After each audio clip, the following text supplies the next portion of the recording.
कहानी कि किवें हरजीत ने अपने 10.5 च लभे नागराज दे नाल चट के तोड़ी प्रीति दी गुलाबी टैट गुफा। अज दी कहानी बहुत ही मजेदार होने वाली है, इसलिए इस कहानी नूं अंत तक सुन के जाओ जी। दसंबर महीने रात नूं सारे पासे सन्नाटा सी, विच विच कुत्तियां दे भौंकण दीयां आवाज़ां भी आ रहीआं सी। सारा पिंड सुत्ता पिया सी। रात दा 1 वज चुक्या सी। लख कोशिश दे बावजूद भी 28 सालां दी रूबी नूं नींद नहीं आ रही सी। इदां लग रहा सी जिवें नींद रूबी नाल रुस गई होवे।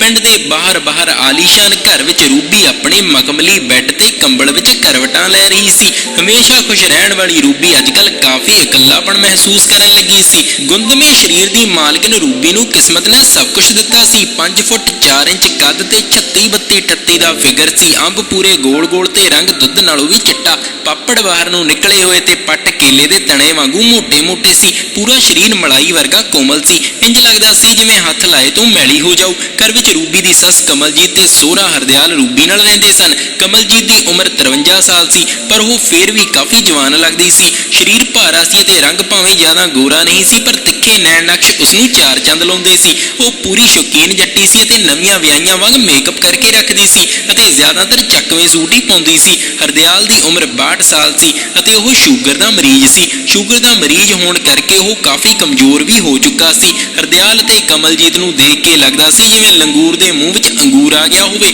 2 साल पहला रूबी इस घर विच दुल्हन बन के आई सी। हरदयाल दे 2 बच्चे सी। कुड़ी दा नाम प्रीति सी। उसदे विआह नूं 5 साल हो गए सन ते वो अपने पति नाल सोहरे घर रहिंदी सी। हरदयाल दे मुंडे दा नाम लखविंदर यानी कि रूबी दा पति सी। वो दुबई विच काम करदा सी। तनख्वाह भी वधिया सी। दुबई विच काम करन करके वो साल विच 1-2 वार ही पंजाब आउंदा सी। आखिरी वार लखविंदर 8 महीने पहला घर आया सी। रूबी ते लखविंदर दी अरेंज मैरिज हुई सी अते रूबी भी वधिया खानदान तो सी। उसदे प्यो दी सरकारी नौकरी सी अते उसदे 2 भरा सन जो कि रूबी तो बहुत वड्डे सन। रूबी पढ़ाई विच हुशियार सी तां घर वालियां ने उसनूं कंप्यूटर विच डिग्री करवा दित्ती। कॉलेज विच कई मुंडियां ने रूबी नूं फसाउण दी कोशिश कीती, पर रूबी किसे दे हत्थ नहीं आई सी। पर रूबी ने कदे किसे मुंडे विच दिलचस्पी नहीं दिखाई सी। रूबी नूं पता सी कि मुंडे सिर्फ ओहदी जवानी दा रस पीना चाहुंदे सी, यानी कि मोमियां दा। इसलिए वो सिर्फ पढ़ाई विच ही ध्यान रखदी सी। कॉलेज छड्डण तो बाद रूबी ने एक स्कूल विच टीचर दी नौकरी भी कीती।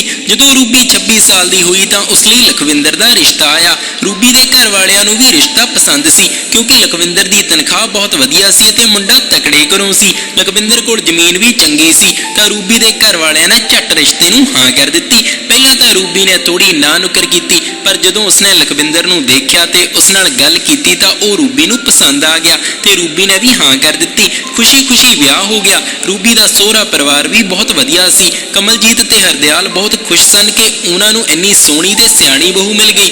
विआह तो बाद रूबी बहुत ज्यादा खुश सी अते जल्दी ही सोहरे परिवार नाल पूरी तरह घुल मिल गई सी। कमलजीत ते हरदयाल भी रूबी दा बहुत ख्याल रखदे सी जिवें धी होवे। सोहरे घर विच रूबी नूं कोई ज्यादा काम भी नहीं करना पैंदा सी। घर दी सफाई लई उन्हां ने पिंड दी एक कुड़ी नूं रखिया होया सी जो सफाई करके चली जांदी सी। बस रोटी ही बनानी हुंदी सी जो रूबी ते कमलजीत मिल के बना लैंदियां सी। उसदा सोहरा हरदयाल खेतां विच रामू तो काम करवाउंदा।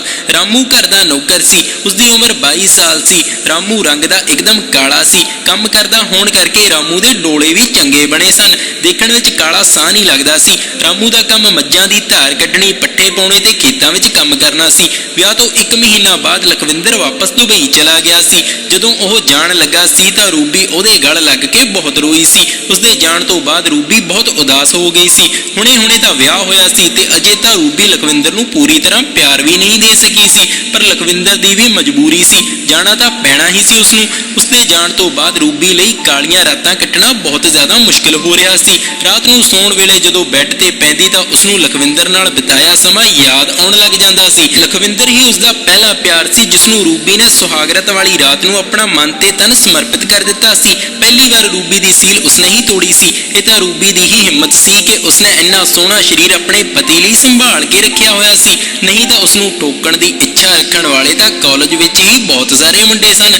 लखविंदर दे दुबई जाण तो बाद रूबी नागराज लैण लई तड़प रही सी, पर ਪਰ ਉਸਨੇ ਆਪਣੇ ਆਪ ਨੂੰ ਸੰਭਾਲਿਆ ਹੋਇਆ ਸੀ। ਹੋਰ ਕੋਈ ਰਾਸਤਾ ਵੀ ਨਹੀਂ ਸੀ। ਰੰਡੀ ਜਨਾਨੀ ਵਾਂਗ ਬਾਹਰ ਕਿਸੇ ਨੂੰ ਗੁਫਾ ਨਹੀਂ ਦੇ ਸਕਦੀ ਸੀ। ਉਸਦੇ ਸਹੁਰੇ ਘਰ ਦੀ ਇੱਜ਼ਤ ਦਾ ਸਵਾਲ ਸੀ। ਪਰ ਅੱਜ ਉਹ ਕੁਝ ਜ਼ਿਆਦਾ ਹੀ ਬੇਚੈਨ ਸੀ ਅਤੇ ਇਸ ਬੇਚੈਨੀ ਦਾ ਕਾਰਨ ਸੀ ਲਖਵਿੰਦਰ ਦੀ ਭੈਣ ਪ੍ਰੀਤੀ, ਜੋ ਕਿ ਰੂਬੀ ਦੀ ਨਣਦ ਸੀ। ਕੁਝ ਮਿੰਟ ਪਹਿਲਾਂ ਹੀ ਉਸਨੇ ਪ੍ਰੀਤੀ ਤੇ ਹਰਜੀਤ ਨੂੰ ਸੰਦ ਤੇ ਗੁਫਾ ਵਾਲਾ ਖੇਡ ਖੇਡਦੇ ਦੇਖਿਆ ਸੀ। ਪ੍ਰੀਤੀ ਇੱਕ ਦਿਨ ਪਹਿਲਾਂ ਹੀ ਆਪਣੇ ਪਤੀ ਹਰਜੀਤ ਨਾਲ ਆਪਣੇ ਪੇਕੇ ਆਈ ਸੀ। ਮਹੀਨੇ ਵਿੱਚ ਇੱਕ ਦੋ ਵਾਰ ਉਹ ਆਪਣੇ ਪੇਕੇ ਮਿਲਣ ਆ ਜਾਂਦੀ ਸੀ। ਰੂਬੀ ਤੇ ਪ੍ਰੀਤੀ ਦੀ ਬਹੁਤ ਜ਼ਿਆਦਾ ਬਣਦੀ ਸੀ। ਦੋਨਾਂ ਦੀ ਉਮਰ ਵਿੱਚ 1-2 ਸਾਲ ਦਾ ਹੀ ਫਰਕ ਸੀ। ਪ੍ਰੀਤੀ ਦੇ ਸਹੁਰੇ ਵੀ 20 ਕਿਲੋਮੀਟਰ ਹੀ ਦੂਰ ਸੀ। ਹਰਜੀਤ ਸਰਕਾਰੀ ਟੀਚਰ ਸੀ। ਜਦੋਂ ਕਿਤੇ ਹਰਜੀਤ ਨੂੰ ਛੁੱਟੀ ਹੁੰਦੀ ਤਾਂ ਉਹ ਪ੍ਰੀਤੀ ਨਾਲ ਆਪਣੇ ਸਹੁਰੇ ਆ ਜਾਂਦਾ ਸੀ। ਕਈ ਵਾਰ ਤਾਂ ਪ੍ਰੀਤੀ ਇਕੱਲੀ ਵੀ ਆ ਜਾਂਦੀ ਸੀ। ਰੂਬੀ ਨੇ ਅਣਜਾਣੇ ਵਿੱਚ ਹੀ ਹਰਜੀਤ ਨੂੰ ਪ੍ਰੀਤੀ ਦੀ ਗੁਫਾ ਮਾਰਦੇ ਦੇਖ ਲਿਆ ਸੀ। ਪੂਰੀ ਘਟਨਾ ਇਸ ਤਰ੍ਹਾਂ ਹੋਈ ਕਿ ਰੋਟੀ ਖਾ ਕੇ ਰੂਬੀ ਜਦੋਂ ਸੌਣ ਲਈ ਬੈੱਡ ਤੇ ਪਈ ਤਾਂ ਰੂਬੀ ਨੂੰ ਬਿਲਕੁਲ ਵੀ ਨੀਂਦ ਨਹੀਂ ਆ ਰਹੀ ਸੀ।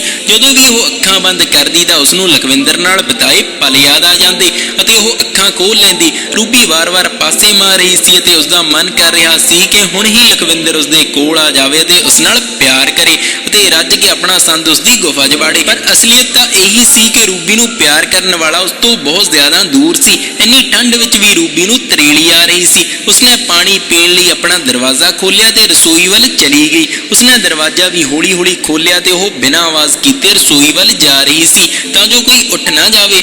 ਪਾਣੀ ਪੀਣ ਤੋਂ ਬਾਅਦ ਉਹ ਰਸੋਈ ਤੋਂ ਬਾਹਰ ਆਈ ਤਾਂ ਉਸਨੂੰ ਸਿਸਕੀਆਂ ਸੁਣਾਈ ਦਿੱਤੀਆਂ। ਪੂਰੀ ਲੌਬੀ ਵਿੱਚ ਹਨੇਰਾ ਸੀ ਅਤੇ ਉਸਨੂੰ ਲੱਗਾ ਜਿਵੇਂ ਸਿਸਕੀਆਂ ਉਸਦੀ ਨਣਦ ਦੇ ਕਮਰੇ ਵਿੱਚੋਂ ਆ ਰਹੀਆਂ ਸੀ। ਰੂਬੀ ਸੋਚ ਰਹੀ ਸੀ ਕਿ ਇੰਨੀ ਰਾਤ ਤੱਕ ਪ੍ਰੀਤੀ ਸੁੱਤੀ ਕਿਉਂ ਨਹੀਂ। ਰੂਬੀ ਦੇ ਮਨ ਵਿੱਚ ਆਇਆ ਕਿ ਮੈਂ ਕੋਲ ਜਾ ਕੇ ਦੇਖਾਂ। ਰੂਬੀ ਪ੍ਰੀਤੀ ਦੇ ਕਮਰੇ ਕੋਲ ਗਈ ਅਤੇ ਚੁੱਪ-ਚਾਪ ਦਰਵਾਜ਼ੇ ਨਾਲ ਕੰਨ ਲਗਾ ਕੇ ਸਿਸਕੀਆਂ ਸੁਣਨ ਲੱਗ ਗਈ। ਪ੍ਰੀਤੀ ਆ ਅਜੇ ਕਿੰਨਾ ਕੁ ਬਾਹਰ ਆ ਹਰਜੀਤ ਜਾਨ, ਅਜੇ ਤਾਂ ਅੱਧਾ ਹੀ ਅੰਦਰ ਗਿਆ।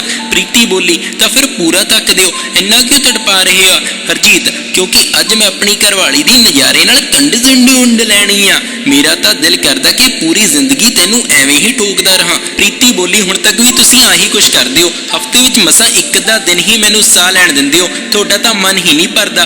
ਪਤਾ ਨਹੀਂ ਤੁਹਾਨੂੰ ਇੰਨੀ ਠਰਕ ਕਿੱਥੋਂ ਚੜੀ ਰਹਿੰਦੀ ਆ। ਹਰਜੀਤ ਬੋਲਦਾ, ਜਾਨ ਤੂੰ ਇੰਨੀ ਸੋਹਣੀ ਆ, ਮੇਰੇ ਤੋਂ ਰਿਹਾ ਨਹੀਂ ਜਾਂਦਾ। ਤੈਨੂੰ ਸਵਾਦ ਨਹੀਂ ਆਉਂਦਾ ਕਿਆ? ਪ੍ਰੀਤੀ ਬੋਲੀ, ਤੁਹਾਨੂੰ ਇਦਾਂ ਕਿਉਂ ਲੱਗਦਾ ਕਿ ਮੈਨੂੰ ਸਵਾਦ ਨਹੀਂ ਆਉਂਦਾ? ਤੁਹਾਡੇ ਵਰਗਾ ਘਰਵਾਲਾ ਤਾਂ ਕਿਸਮਤ ਵਾਲੀ ਜਨਾਨੀ ਨੂੰ ਹੀ ਮਿਲਦਾ। ਇਹ ਸਭ ਸੁਣ ਕੇ ਤੇ ਰੂਬੀ ਦੀ ਵੰਡ ਪਾਣੀ ਛੱਡ ਰਹੀ ਸੀ। ਪਤਾ ਨਹੀਂ ਕਿਉਂ ਰੂਬੀ ਉੱਥੇ ਹੀ ਖੜੀ ਰਹੀ ਅਤੇ ਉਸਦਾ ਮਨ ਕਰ ਰਿਹਾ ਸੀ ਕਿ ਥੋੜੀ ਦੇਰ ਹੋਰ ਰੁਕ ਜਾਵਾਂ। ਰੂਬੀ ਨੇ ਕਦੇ ਕਿਸੇ ਬੰਦੇ ਨੂੰ ਜਨਾਨੀ ਦੀ ਗੁਫਾ ਲੈਂਦੇ ਨਹੀਂ ਦੇਖਿਆ ਸੀ। ਉਹ ਚੁੱਪ-ਚਾਪ ਦਰਵਾਜ਼ੇ ਨਾਲ ਕੰਨ ਲਾ ਕੇ ਖੜੀ ਰਹੀ ਅਤੇ ਉਹਨਾਂ ਦੀਆਂ ਗੱਲਾਂ ਸੁਣ ਕੇ ਨਜ਼ਾਰੇ ਲੈਂਦੀ ਰਹੀ। ਪ੍ਰੀਤੀ ਦੀਆਂ ਸਿਸਕੀਆਂ ਰੂਬੀ ਦੇ ਦਿਲ ਤੇ ਵੱਜ ਰਹੀਆਂ ਸੀ। ਰੂਬੀ ਦੀਆਂ ਅੱਖਾਂ ਬੰਦ ਕਰ ਲਈਆਂ ਤੇ ਸੋਚਣ ਲੱਗੀ ਕਿ ਅੰਦਰ ਦਾ ਨਜ਼ਾਰਾ ਕਿਵੇਂ ਹੋਊ। ਰੂਬੀ ਗਰਮ ਹੋ ਰਹੀ ਸੀ ਅਤੇ ਨਾਈਟੀ ਤੇ ਉੱਤੋਂ ਹੀ ਆਪਣੀ ਗੁਫਾ ਮਲਣ ਲੱਗੀ। ਇੰਨੀ ਠੰਡੀ ਰਾਤ ਵਿੱਚ ਉਹ ਸਿਰਫ ਆਪਣੀ ਨਾਈਟੀ ਵਿੱਚ ਲੌਬੀ ਵਿੱਚ ਖੜੀ ਸੀ, ਪਰ ਫਿਰ ਵੀ ਉਸਨੂੰ ਗਰਮੀ ਆ ਰਹੀ ਸੀ। ਉੱਧਰ ਹਰਜੀਤ ਤੇ ਪ੍ਰੀਤੀ ਸੰਦ ਗੁਫਾ ਵਾਲੇ ਖੇਡ ਵਿੱਚ ਉਲਝੇ ਹੋਏ ਸੀ ਅਤੇ ਇਸ ਗੱਲ ਤੋਂ ਅਣਜਾਣ ਸੀ ਕਿ ਰੂਬੀ ਉਹਨਾਂ ਦੀਆਂ ਸਭ ਗੱਲਾਂ ਨੂੰ ਸੁਣ ਰਹੀ ਸੀ। ਉਹਨਾਂ ਦੀਆਂ ਆਵਾਜ਼ਾਂ ਸੁਣਦੇ ਰੂਬੀ ਨੂੰ ਪਤਾ ਹੀ ਨਾ ਲੱਗਾ ਕਦੋਂ ਉਸਦਾ ਹੱਥ ਆਪਣੇ ਅੰਬਾਂ ਤੇ ਚਲਾ ਗਿਆ ਤੇ ਉਹ ਅੰਬਾਂ ਨੂੰ ਮਸਲਣ ਲੱਗੀ। ਆਪਣੇ ਆਪ ਨੂੰ ਸੰਤੁਸ਼ਟ ਕਰਨ ਤੋਂ ਬਿਨਾਂ ਹੋਰ ਕੋਈ ਰਾਸਤਾ ਵੀ ਨਹੀਂ ਸੀ। ਰੂਬੀ ਵਾਸ਼ਨਾ ਵਿੱਚ ਡੁੱਬਦੀ ਜਾ ਰਹੀ ਸੀ। ਉਸ ਲਈ ਉੱਥੇ ਖੜੇ ਰਹਿਣਾ ਵੀ ਮੁਸ਼ਕਲ ਹੋ ਰਿਹਾ ਸੀ। ਉੱਧਰ ਹਰਜੀਤ ਅਤੇ ਪ੍ਰੀਤੀ ਦੇ ਅੰਬ ਤੇ ਹਲਕੀ ਜਿਹੀ ਦੰਦੀ ਵੱਡੀ ਤੇ ਪ੍ਰੀਤੀ ਦੀ ਚੀਕ ਨਿਕਲ ਗਈ। ਇਹ ਚੀਕ ਸੁਣ ਕੇ ਰੂਬੀ ਨੂੰ ਹੋਸ਼ ਆਈ, ਨਹੀਂ ਤਾਂ ਉਹ ਆਪਣੇ ਹੀ ਖਿਆਲਾਂ ਵਿੱਚ ਗਵਾਚੀ ਹੋਈ ਸੀ। ਉਹ ਪਸੀਨੇ ਨਾਲ ਪੂਰੀ ਭਿੱਜੀ ਗਈ ਸੀ। ਪ੍ਰੀਤੀ ਬੋਲੀ, ਕੀ ਕਰ ਰਹੇ ਆ ਤੁਸੀਂ?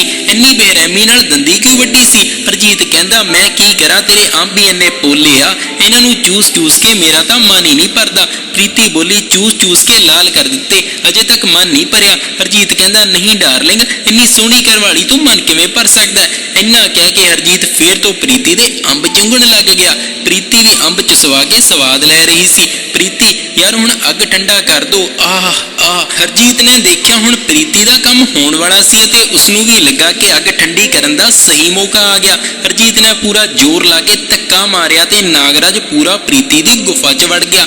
ਪ੍ਰੀਤੀ ਰੂਬੀ ਵੀ ਸਮਝ ਗਈ ਕਿ ਹਰਜੀਤ ਨੇ ਪੂਰਾ ਨਾਗਰਾਜ ਪ੍ਰੀਤੀ ਦੀ ਗੁਫਾ ਵਿੱਚ ਧੱਕ ਦਿੱਤਾ। ਰੂਬੀ ਕੁਝ ਦੇਖ ਨਹੀਂ ਸਕਦੀ ਸੀ, ਪਰ ਉਹ ਗੱਲਾਂ ਸੁਣ ਕੇ ਸਭ ਕੁਝ ਦਿਮਾਗ ਵਿੱਚ ਹੀ ਸੋਚ ਰਹੀ ਸੀ। ਉਸਦੇ ਅੰਦਰ ਵੀ ਅੱਗ ਪੂਰੀ ਤਰ੍ਹਾਂ ਲੱਗੀ ਹੋਈ ਸੀ। उसका भी रास लीला देखने का ख्याल रूबी के मन में आ रहा सी। अग लगी होने करके रूबी सही गलत कुछ भी सोच नहीं रही सी। उन्हें तो बस प्रीति की टकाई देखनी सी। प्रीति के कमरे के नाल स्टोर वाला कमरा सी। स्टोर ते प्रीति के कमरे की दीवार विच हवा लंघण लई रोशनदान रखिया होया सी। रूबी नूं पता सी कि स्टोर विच एक छोटी जी पौड़ी भी है। वो हौली हौली स्टोर विच गई ते उसने देखा कि पौड़ी पहला ही रोशनदान की जगह ते लगी हुई सी। रूबी का काम सौखा हो गया सी। हुण बस पौड़ी चढ़न की देर सी ते रूबी बिना आवाज़ कीते पौड़ी ते चढ़ गई ते रोशनदान के मूँह नाल ला के अंदर देखण लगी। अंदर का नज़ारा देख के वो सुन्न हो गई। प्रीति ते हरजीत दोवें पूरे नंगे सी ते हरजीत प्रीति दे उत्ते चढ़िया होया सी। उन्हां दे कमरे की वड्डी लाइट तां बंद सी पर कमरे विच एक छोटा 0 वाट का बल्ब जग रहा सी ते सब कुछ साफ नजर आ रहा सी। प्रीति का गुंदमा गोरा शरीर हरजीत दे थल्ले सी ते हरजीत उसदे अंब चूस रहा सी। उसने नागराज पूरा प्रीति की गुफा च वाड़ रखिया सी पर अजे कस्से लाउणे शुरू नहीं कीते सी। ये सब देख के रूबी का गला ही सुक गया सी। प्रीति के वाल खिलरे हुए सन ते दोनों हाथों नाल बैड की चादर नूं फड़ रखिया सी। प्रीति के चेहरे ते वाशना साफ दिख रही सी। प्रीति इस बार अपनी बेटी नूं भी अपने सोहरे ही छड्ड आई सी। विआह तो पहला प्रीति काफ़ी पतली हुंदी सी पर कुड़ी होण तो बाद शरीर पूरा भर गया सी। हम उम्र होण करके उसकी रूबी नाल काफ़ी वधिया दोस्ती सी। भाभी ते नणद अक्सर एक दूजे नूं लुच्चा मजाक भी कर लैंदियां सी। एक दूजे नूं छेड़न का कोई भी मौका वो निकलन नहीं दिंदियां सी। रूबी भी अंदर का नज़ारा देख के पूरी स्वाद लै रही सी। हरजीत दे नाग बाहर कढ़िया ते एकदम अंदर तक दिता। प्रीति पूरा अंदर चला गया क्या? हरजीत कहंदा की? प्रीति बोली ओ तोड़ा। हरजीत कहंदा मेरा की? उसका कोई नाम भी होगा। प्रीति बोली हुण तुसी मेरे मूँह विचों सुनना, तुसी भी जमा शर्म नहीं मानते। हरजीत कहंदा शर्म वाली की गल है, पहला भी तो तू इसका नाम लैनी आ। प्रीति बोली थोनू मेरे मूँहों ये सब सुन के पता नहीं की स्वाद आउंदा। हरजीत तैनू चोदन वेले तेरे मूँह विचों इदां दियां गंदियां गल्लां सुन के मैनू बहुत ज़्यादा स्वाद आउंदा। प्रीति कहंदी बहुत बदमाश हो तुसी। हरजीत कहंदा हुण दस भी दे के पूरा अंदर चला गया। प्रीति कहंदी तुहाडा ओड़ा मूड़ा ओड़ा। जिवें ही प्रीति ने संद किया हरजीत ने प्रीति दे बुल्लां ते मिट्ठी कीते ते फिर तो अंब चूसने शुरू कर दिते। प्रीति बोली हुण कदों काम खत्म करना, मेरे तो इंतजार नहीं हुंदा। हरजीत कहंदा की काम करदियां? प्रीति कहंदी तुहानू सब पता है, क्यों तड़पाई जाने हो? हरजीत बोलिया जां तैनू पता ही है, जदों तक तू अपने मूँह नाल नहीं दसदी उदों तक मैं शुरू नहीं करदा हुंदा। प्रीति अंब जुगा के गर्म होई पई सी। हुण बस उहनू इंतजार सी कि कदों हरजीत संद नाल उहनू पूरा स्वाद देवे। हरजीत दे अंब मूँह विचों कढ़िया ते प्रीति दीआं गुलाबी बुल्लियां विच अपने बुੱਲ फसा दित्ते ते हत्थां नाल अंब दबण लग गया। प्रीति भी उहदे बुੱਲਾਂ नूं अपणीਆਂ कोमल बुल्लियां विच लै के चूस रही सी। नागराज अजे भी गुफा विच ही फसिया होया सी। प्रीति ने सोचा जिन्ना चिर इसनूं अपने मूँह नाल नहीं कहंदी इहने काम नहीं शुरू करना। ये सोच के प्रीति ने हरजीत दे दिल दी गल कह दित्ती। प्रीति बोली जानू हुण रहा नहीं जांदा, मैनू चिओद दिओ, नागराज नाल मेरी पानी कढ दिओ। इन्ना कहंदे ही प्रीति ने फिर हरजीत दे बुੱਲਾਂ 'ਚ बुੱਲ पा लए। हरजीत हौली हौली नागराज प्रीति दी गुफा 'चों अंदर बाहर करन लगा। गुफा दे रस नाल लिबड़िया नागराज आराम नाल अंदर बाहर हो रहा सी। प्रीति पागल हो रही सी ते बहुत ही कामुक आवाज़ां कढ रही सी। प्रीति बोल रही सी जोर जोर नाल ठोको जान आहा। हरजीत पुछदा किवें लग रिहा जान? प्रीति ने कहा तुसीं तां नज़ारा लिया दित्ता। रूबी ये सब देख के अपने आप ते काबू नहीं रख सकी अते अंब दबाउण लग पई। अज बहुत दिनों बाद रूबी नूं नागराज दे दर्शन होए सी। हालांकि हरजीत दा संद गुफा विच होण करके पूरा तां रूबी नूं नहीं दिख रहा सी पर उसनूं अंदाजा हो गया सी कि नागराज उसदे पति नालों ज़्यादा मोटा सी। उधर प्रीति अपणियां अखां बंद करके लंबे संद दा बुरा स्वाद लै रही सी। दोनों एक दूजे विच डुब्बे हुए सी। उन्हां नूं देख के रूबी दे पसीने छुट रहे सी अते उसदे अंदर दी ज्वालामुखी भड़क उठी सी। हुण उसनूं लग रहा सी कि उसने प्रीति दी जुदाई देख के गलत पंगा लै लिया सी क्योंकि उसनूं महसूस हो रहा सी कि उसकी अग बेकाबू हो रही सी। उसदे अंब दीआं निपलां सख्त हो गईयां सी। हरजीत दे कस्से भी तेज हो गए सन। प्रीति ने अपणियां लत्तां हरजीत दे लक दुआले लपेट दित्तियां सन अते पूरी तरह उस नाल लिपट गई। गुफा दे रस नाल लिबड़िया संद बहुत तेजी नाल अंदर बाहर हो रहा सी। फच फच फच दी आवाज़ रूबी दे दिल ते जादू कर रही सी। कुछ मिनटां बाद रूबी नूं लगण लगा जिवें दोवें ही अपनी अखीरली मंजिल ते पहुंचण वाले आ। हरजीत ने कस्से होर तेज कर दित्ते। ਪ੍ਰੀਤੀ ਵੀ ਆਪਣੇ ਪਾਪੜ ਚੁੱਕ ਕੇ ਨਾਗਰਾਜ ਪੂਰਾ ਅੰਦਰ ਲੈਣ ਦੀ ਕੋਸ਼ਿਸ਼ ਕਰ ਰਹੀ ਸੀ।